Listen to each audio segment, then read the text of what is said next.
Good evening, Zimbabwe. My name is Lumumba. These are the Lumumba files. Call us the Destruction Boys. Tonight, we're going to be talking about the behavior of political party supporters. Here's some background. I have obviously begotten son of God, son of son in the studio. Say hi to the people. Yo, what up, everybody? I am so happy to be here today. Our topic is lit. Good, and I'll introduce our other guest in a minute. But let me give you some background and some context. I've been in politics for a minute now. And I can remember about 10 years ago, 11 years ago, 2008 particularly, I was a young person, one of the youthies in ZanuPF in 2008. The most violent election this country had ever experienced. ZanuPF was a violent political party. We specialized in violence. However, you move to today, you now have a situation where the political violence that was exercised by young people in ZanuPF then is now being exercised by young people in MDC today. Wow. You have the most brutal, the most unforgiving, the most volatile young people in politics supporting MDC on a digital footprint, and it is out of control. Tonight I want to try and understand, how do we end up with this type of behavior in political parties? We have a situation where the virility of supporters in politics is so out of control that you say one wrong thing about MDC, it doesn't have to be a wrong thing. You say one thing about MDC that is not pro, or one thing about ZanuPF that is not pro, the supporters come out. We will break down the different type of supporters we now have, their behavior, and what causes it. Kuda Kwashe begotten son. What's up? Man, listen. I was on Facebook Live and I did a I could classify it a pro-Chamisa rant when I thought people were taking his context, his joke about giving away his sister to the president. I thought people were taking it out of context, and I think people were being brutal about him. So I became a hero to one side. Right. The narrator said, "Well done, you told them it was just a joke." This morning I woke up and I went on live and I said, guys, we have to be responsible, because I saw what was happening to the young women on Twitter who were saying, "But Agomana, we felt offended, and you can't just placate us and say it was a joke. We need a president who can actually look at us as women, not as chattels, etc." And the vile, horrible things that these guys were saying, in the name of it was a joke, in the name of Chamisa, I think was terrible. So today, this is our show. We're talking about my supporters. We seem to have now reversed the roles. My youth is they're now afraid to criticize or even to hold to account the president of the MDC. Least we get Rakash one. So let's have a conversation about the different types of supporters that are supporting political parties and the infallibility that these supporters come or bring to the table. You have a situation where there is a supporter who I think is a clueless supporter, but is always ready to come in and defend everything as if they heard the argument. You have a academic supporter who's going to make everything very academic. You have a confused supporter who does not know what you're talking about, does not know what you're arguing about, but is going to argue anyway. Yes. But the ones that frighten me is the fanatical extremist, the one who is willing to die for nothing in return at all. They're willing to die for a man they probably have never met. And they're willing to die for nothing in return. And this type of supporter does not help the candidate. They harm the candidate. Absolutely. That's the type of supporter who worries me the most. Which supporter worries you the most? I'm worried about the supporters who yesterday were saying, big up, Kuda, thank you very much for saying what you said about the joke. And today are in my inbox making rape threats against my daughters in the name of President Nelson Chamisa, who is a good man. He would never endorse such a thing. And 95% of these people who have said some of these vile comments online are not his friends. I have met with him numerous of times. Some of these people are in the diaspora in South Africa, etc. So the people who scare me are the people who can say things, rape threats against Linda Masarira, rape threats against anybody who goes on a counter narrative to themselves. Death threats. There's a British professor who gave us a rundown of the Oxford meeting at Chamisa, and the British professor said she wasn't impressed. And unfortunately, the way she's being rakashquad on social media, these are the people who are then going to be asked by people like Boris Johnson, the foreign minister. What is your thoughts on Zimbabwe? Because they're not specialists at you. And when they look at their timeline right now, I don't think they've ever been assaulted to that extent. what causes this? I can tell you, when I was much younger in ZanuPF youth structures, when we began to godify Robert Mugabe, Robert Mugabe became a god because we did not have anything else to base our support on.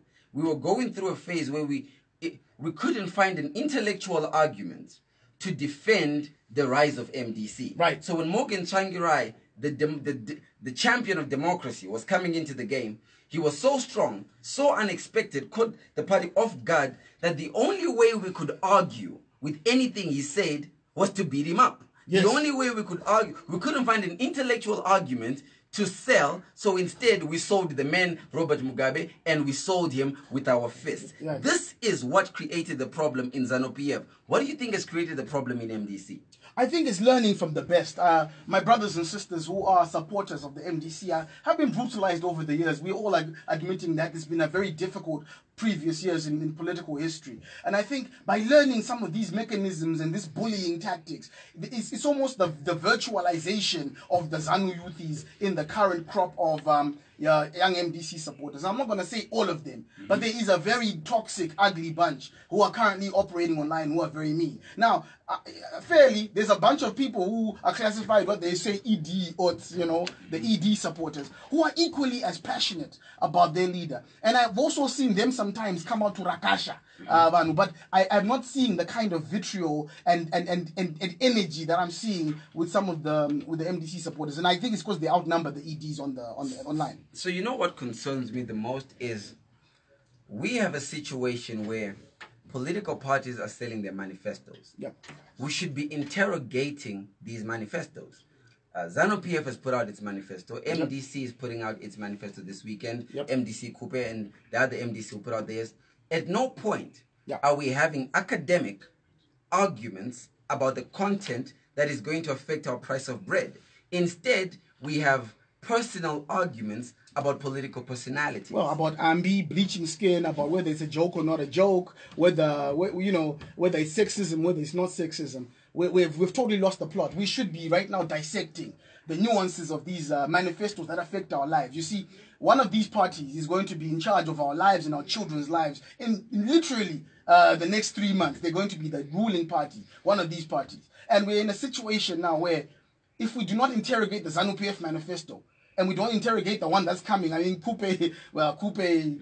Zanu Proxy, as you call them, they've got their manifesto coming. Kupe will be campaigning for ZanuPF. She's bringing out a manifesto that says vote ZanuPF. That's the end. That's the end goal. They're going to open the ceremony. They'll say, "Good, hello everyone." They'll probably say it in Ndebele, Njani, vote for ZanuPF. Well, that's what they're doing. They're campaigning. By failing to consolidate with the others, they're absolutely campaigning for the other side. I want to bring our other guest into the studio, and we invited her specifically because we wanted to bring in a young undecided voter and find out how these trolls affect young voters. But before we get there, Kuda, I just want you to give me your insight on this.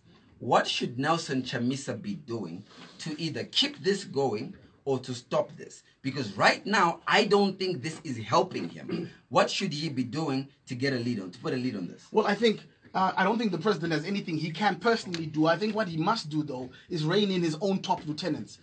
In the next Chamisa government, if it's possible, in the next 3 months, you will have people like Charlton Wende, Mofe Mkono in that building. And some of the inflammatory tweets that he puts out sometimes fuel the fire for some of the other supporters who are anonymous and living in different countries and cannot be tried or made to account for what they say. So I think if he reins in his own lieutenants, first of all, and if he also denounces the aggression and ugliness and preaches a more reconciliatory tone and gives us more policy issues, I think it will start to mold and shape the supporters going forward.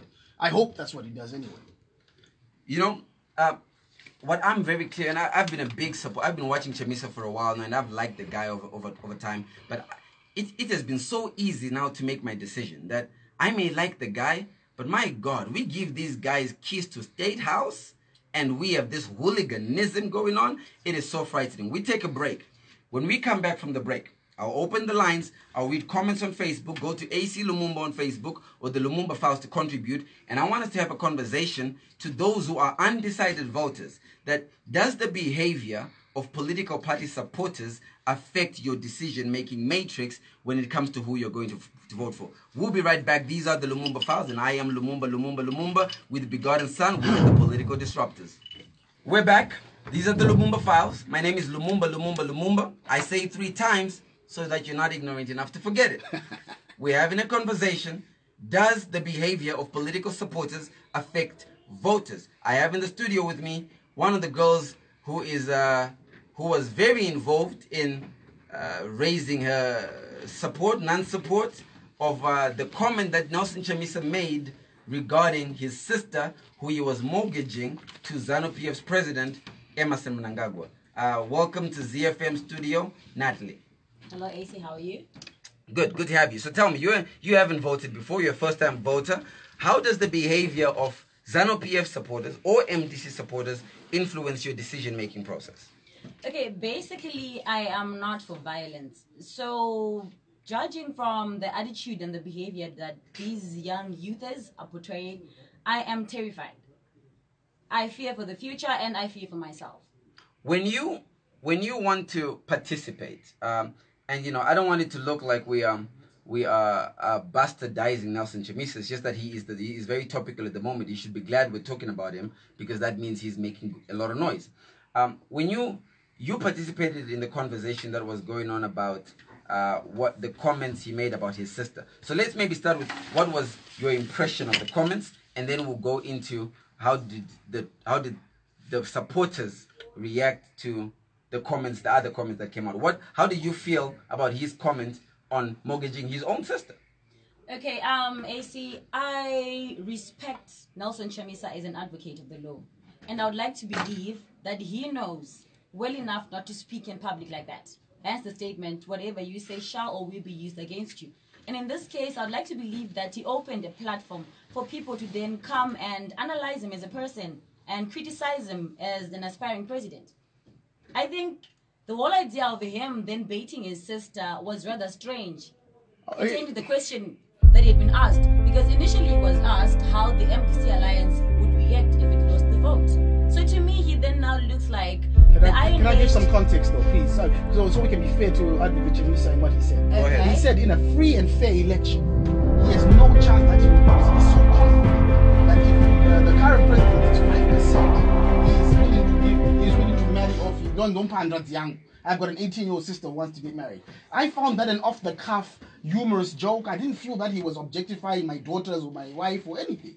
Okay, I'm trying to be fair about this man. He's not a hateful man. Okay, Kuda. In my context, I now then look at him as the true reflection of the Iron Age Lobengula, who sold centuries of freedom for sugar. Because basically, Lobengula didn't sell. Listen, I would like to believe that each and every person has a right of choice. Right. And in this case, okay, what then does that say about Nelson Chamisa when it comes to gender mainstreaming? Let's look at the current government. There is lesser women in the government. Let's look at the delegation that went to Doha. There's no woman. Delegation of MDC that's in UK. There's no woman. Then let's look at people like Fadzai Mahere, who's always bashed time and time again by people because she's a woman who's trying to stand up. I am not all about supporting women in everything, in good or in bad, but basically I believe in gender equity. No, so of course. Hold on. So do you reckon that Nelson Chamisa's statements have an effect on gender mainstreaming or have an effect on barriers of entry for women to access politics? Okay, I would like to believe if he's willing to trade his sister, basically that's his blood. No, In he's this not case, she wasn't asked. Sorry guys. He promised he was going to trade his sister in exchange for power. Okay, let me give an example. He doesn't have a sister, first of all. Okay, but that doesn't matter. It was political hypothetically, right? Okay. Let's look at it like this. I am speaking as a mother. So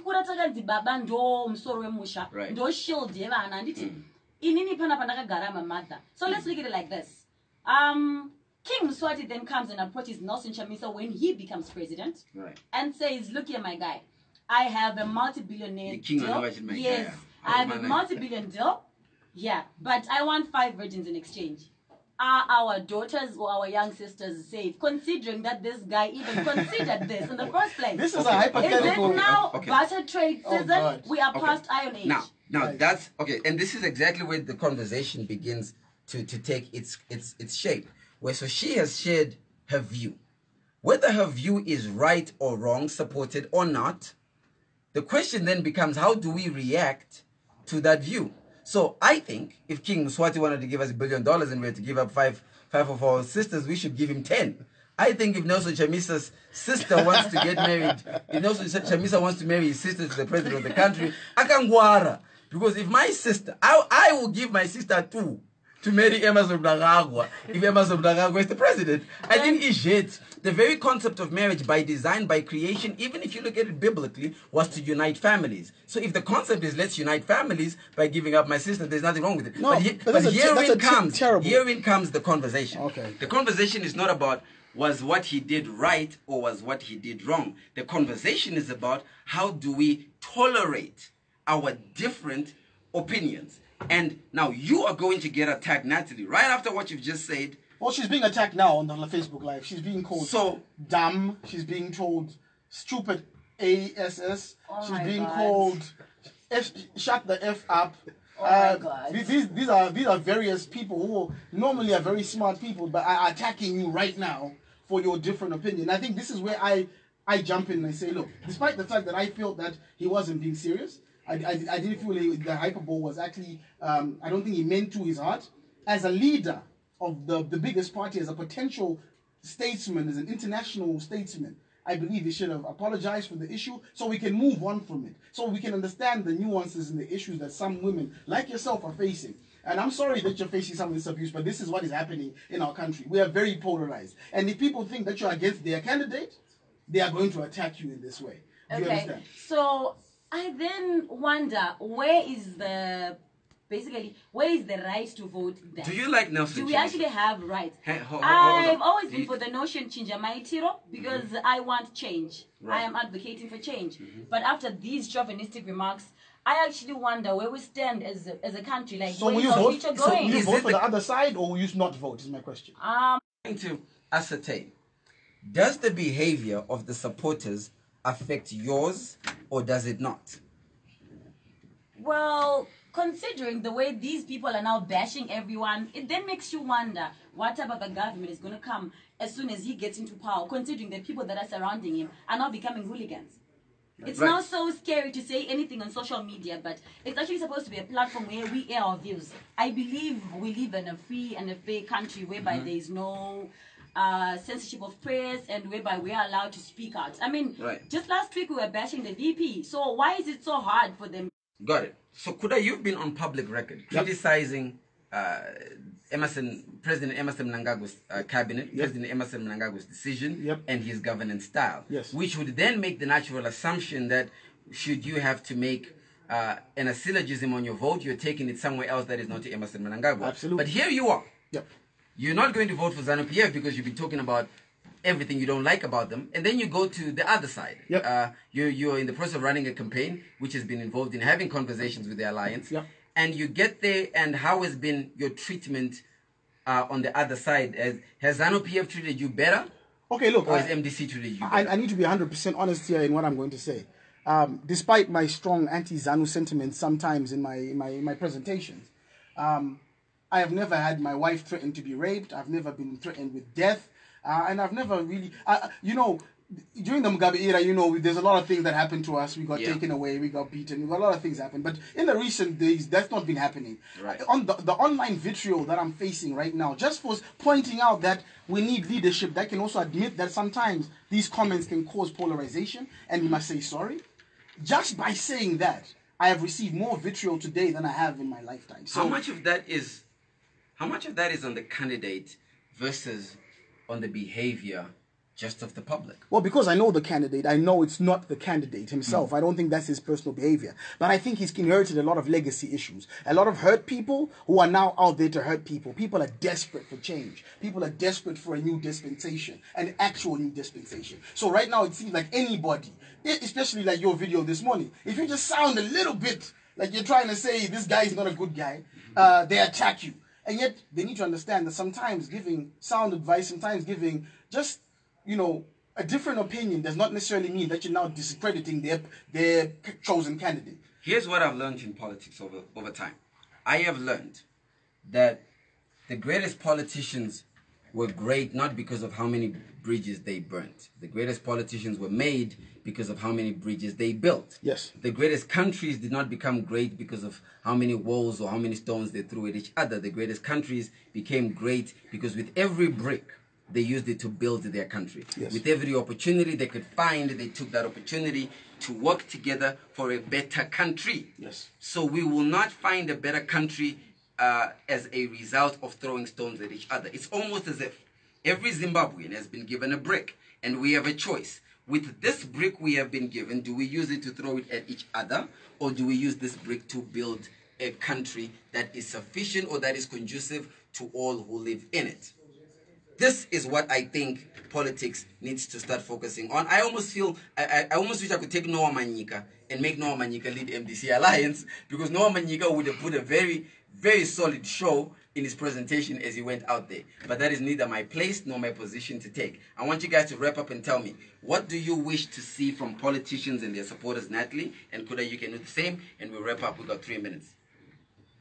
I would like to see peace amongst these political parties, amongst everything. Because the problem that we're facing right now is that both political parties have hooligans. We have ZanuPF youth bashing everyone with the notion ED is my vote. Then we have the Nelson Chamisa supporters bashing everyone at every chance that they get. If only we could all relax and look forward and focus on the fact that what we need is change. Got it. BK. Ladies and gentlemen, these politicians will still be politicians after the election. We will still have to have Ukama Wedu after this election. We'll still have to be friends. We'll still have to be neighbors. We'll still have to be together. So let's stop attacking each other vehemently. Our homework today is to go online and try and spread love instead of war. That's what I would like to see in the next couple of weeks. The danger of any political election, the danger of any election of any kind, is it always brings in division. It forces us to pick a side between left and right. In this election, we're being forced to pick between many sides. I wish, Zimbabweans, I wish we would focus our minds, focus our energies on everybody contributing to what can we do to make this country better. It's the only question we need to answer. What can we do to make this country better? My name is Lumumba. My name is Kuda Musasiwa, a.k.a. the Big God Son, President of the Tea Party. Son of God, son of son. And we had in the guest with us, Madam Natalie. What's your social media handle so people can check you out? Natalie Merle Diamonds. Natalie Mel Diamonds. Thank you to ZFM. Thank you to Big Brother Teach for running the decks for us. It's been the Lumumba Files. We are the political destruction boys. Disruption boys. Good evening, Zimbabwe. Hi guys, thank you for supporting the Lumumba Files. To make sure you don't miss a show, press the subscribe button below and the notification button. That's the one with the little bell, and you will always get told when I put up a show. Thank you for watching. Head bowed.